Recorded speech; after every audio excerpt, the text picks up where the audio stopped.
পর্যায়ে আপনাদের সামনে দিক নির্দেশনামূলক গুরুত্বপূর্ণ বক্তব্য নিয়ে আসছেন এশিয়া মহাদেশের ধর্মীয়, আধ্যাত্মিক ও রাজনৈতিক নেতা, জুলাই বিপ্লবে ফ্যাসিস্ট হাসিনার জারিকৃত ঢাকার রাজপথে প্রথম 144 ধারা ভেঙে এগিয়ে যাওয়ার আদেশ প্রদানকারী আপসহীন বিপ্লবী নেতা, ইসলামী আন্দোলন বাংলাদেশের সংগ্রামে আমির হযরত মাওলানা মুফতি সৈয়দ মোহাম্মদ রেজাউল করিম পীর সাহেব হুজুর চরমোনাই।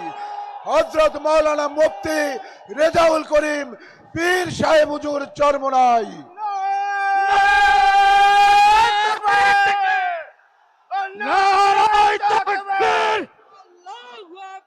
সারা বাংলায় শুনতে পাই, যাই নেতার জুড়ি নাই, যোগ্য নেতা পাইছি ভাই। রংপুরবাসীর পক্ষ থেকে নারায়ে তাকবীর। আসসালামু আলাইকুম ওয়া রাহমাতুল্লাহি ওয়া বারাকাতুহু।